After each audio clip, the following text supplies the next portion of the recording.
My dear friends in Christ, the Lord is risen. He is truly risen. Alleluia. So here we are on the 5th Sunday of Easter. We hear from the 15th chapter of St. John's Gospel. It is a passage that is frequently read at weddings and proclaimed at weddings.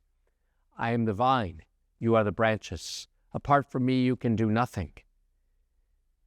Sometimes in the United States, that is hard for us to hear. Jesus is the true vine. If we are to bear fruit, and fruit that lasts, we must remain in him.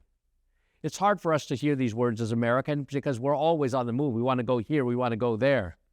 And Jesus' invitation is to remain in him, to abide in his love, to be still, to be in his presence. I would encourage you this Sunday to go to church early, to receive Jesus in the Holy Eucharist, but to remain a little bit after Mass and to continue to abide in his love. Most of you have watched me over the past 2 years, have seen that I do things quickly. I tend to speak quickly. I tend to walk quickly. I tend to distribute communion very quickly. Once when I was a parish priest, a woman said, "You know, Father, when we're coming up for communion, you distribute communion very quickly." And I said, "Yeah, that's because I was living in Rome and I was distributing communion at the papal masses, and you got 1 million people coming at you and you just have to go fast, otherwise it takes forever." He said, "Yeah, but for some of us, it's the only encounter we have with Jesus in the week." And it made me think, well, God's love is never rushed. We have to abide in his love. But we have to abide in his love so that we might bear fruit. This Sunday's gospel is not just about abiding in his love and about being in his presence and allowing his presence to be in us, but it's also about fruitfulness. If we don't bear fruit, we'll be cut off. Sometimes the vine, the grapes have to be pruned back a little bit in order to bear fruit. God is always concerned with our growth, not our physical growth, but our spiritual growth, our maturation, our growth to full stature in Christ.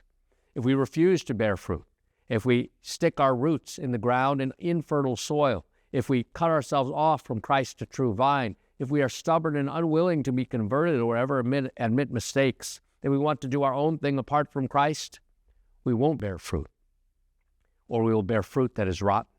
Every good tree bears good fruit, and every rotten tree bears rotten fruit, and we shall know them by their fruits.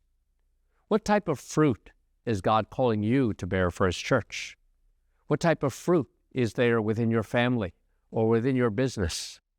Is it fruit that is abundant in the things that matter most to the Lord? What is the source of this growth?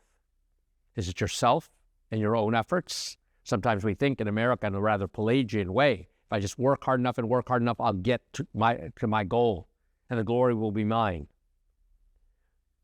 But that's not really a very Christian attitude.